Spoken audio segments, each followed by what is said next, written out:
The delivery boys are out distributing the latest whistle-down papers all over town. People from every corner are reading her take on the cancelled wedding, including the Queen herself. She's seated at her desk, surrounded by cards bearing possible candidates for Lady Whistledown's true identity. As she reads the paper, she impatiently pushes the cards aside, summoning Brimsley to arrange her carriage. Anthony lies awake in his bed, thoughts swirling. Kate, too, is awake, her mind drifting back to Anthony's kisses. Her thoughts are interrupted by a maid informing her that the baths are ready. In silence, Kate, Edwina, and Mary bathe together. Just as Kate is about to speak, Edwina finishes quickly, wraps herself in a towel, and departs.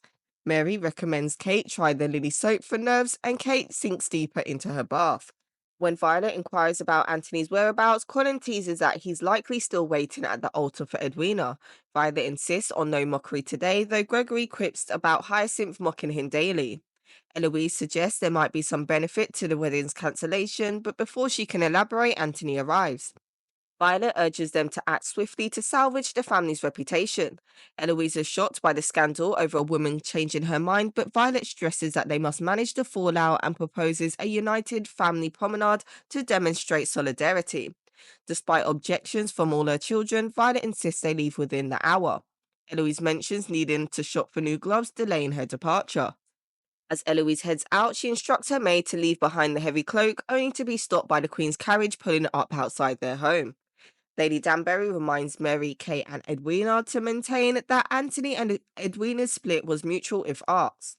They greet Lord Fife in passing, and Edwina questions the wisdom of pretending nothing happened. Mary defends their decision to handle it privately, noting society's short memory. Lady Danbury optimistically predicts the Ton will move on to another scandal soon, while they might still secure a husband for Edwina. Kate can't imagine anything bigger than the current scandal.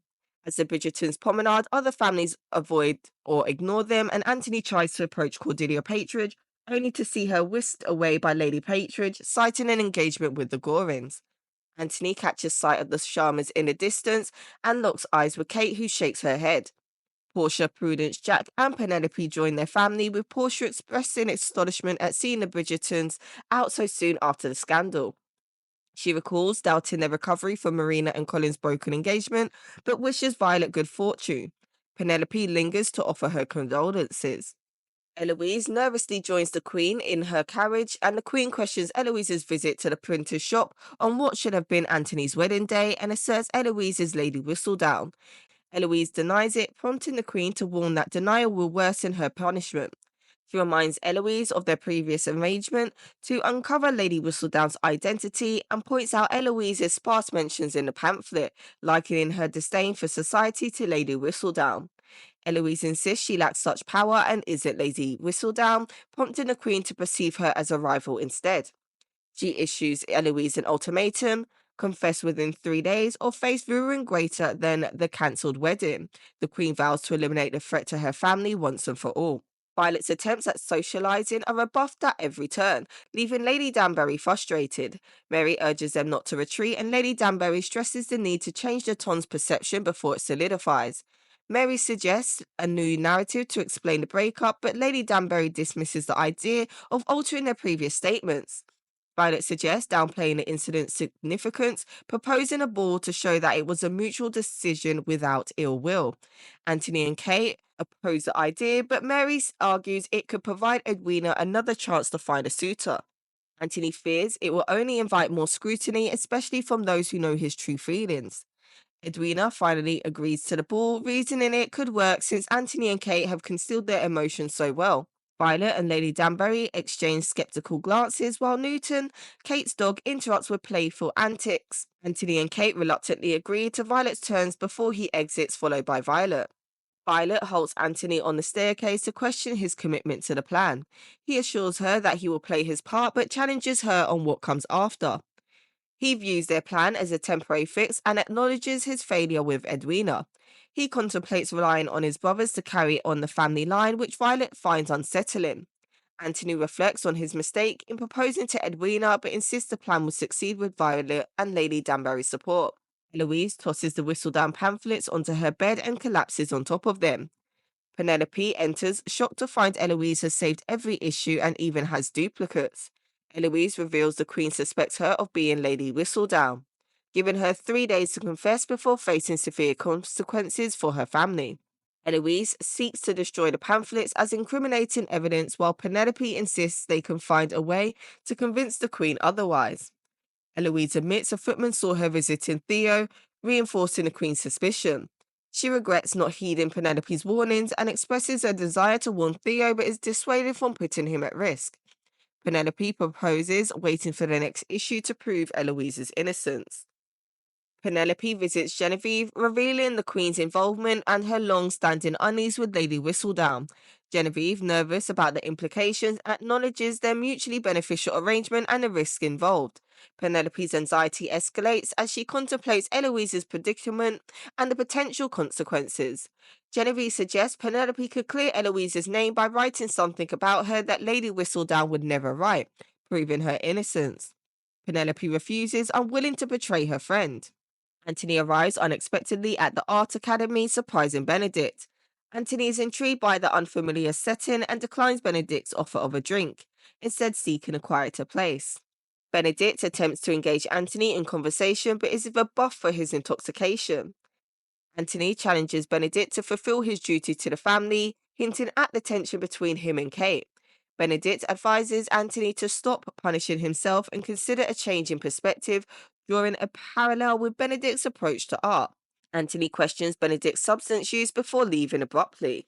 Anthony approaches Mary, Kate, and Edwina with bundles of flowers, and Edwina swiftly passes hers to a footman, and Violet reminds them to appear jovial together in public. They enter the house, and Anthony's attempt to savour Kate's scent is met with Lady Danbury's reproach. As they mingle at the gallery, Violet urges them not to be discouraged by the social snubs, believing others will forget the scandal if they do. Anthony apologizes to Mary for his delayed apology, but she understands men's reluctance to accept blame in such matters. He regrets the trouble caused to her family, but Mary shares responsibility for not stepping in after her husband's death, leaving Kate to shoulder too much burden. Anthony is taken aback by her confession, and they exchange greetings with Lady Hood before Anthony turns his attention to Kate. Will finds his almost empty club a far cry from its former glory and commiserates with Jack over their family's financial struggles. Jack hints at Will's past debts and challenges, prompting Will's resignation.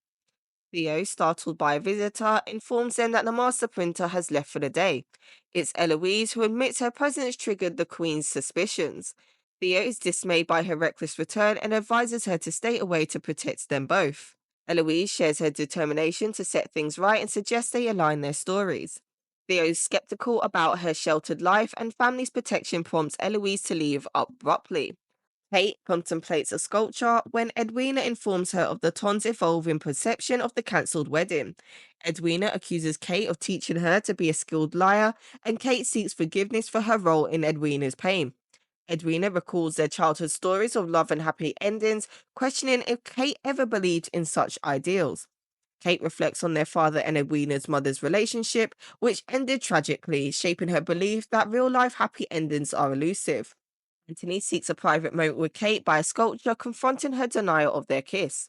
She acknowledges the undeniable truth but condemns their actions as wrong and shameful.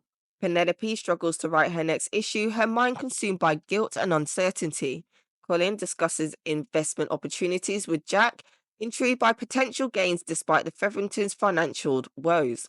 Penelope and Colin both discovered a mutual interest in investing, surprising them both. Colin sees the potential for success partnering with Jack, benefiting both families. He admires Penelope's loyalty and suggests keeping the investment secret from Eloise and Anthony. Before Penelope can respond, Portia interrupts, raising questions about Colin's intentions. Meanwhile, preparations for the Bridgertons' ball are underway, and Kate and Edwina dress elegantly, while Anthony and Eloise attend to their own tasks. As the ball commences, the Bridgertons are surprised by the lack of guests. Violet tries to maintain composure, but tensions rise when the Whistledown pamphlet implicates Eloise. Shock spreads among the attendees. Portia, satisfied with the chaos, urges Jack to finalize an agreement with Colin. Eloise reads the damning pamphlet, prompting her to flee upstairs in distress. Penelope, overwhelmed by guilt, destroys her quill and weeps by the fire. Kate and Edwina confront their strained relationship while Anthony seeks solace in Kate's company. Their argument escalates into a passionate embrace, leading to a moment of intimacy between them. The following morning, Anthony, alone and disorientated, awakens to a startling realization. Meanwhile, Kate embarks on a solitary ride through the rain, unaware of the danger ahead. As she is thrown from her horse, Anthony rushes to her aid, calling out her name in desperation. That's it for the Bridgerton recap. Don't forget to like, comment, and subscribe, and stay tuned for the next recap.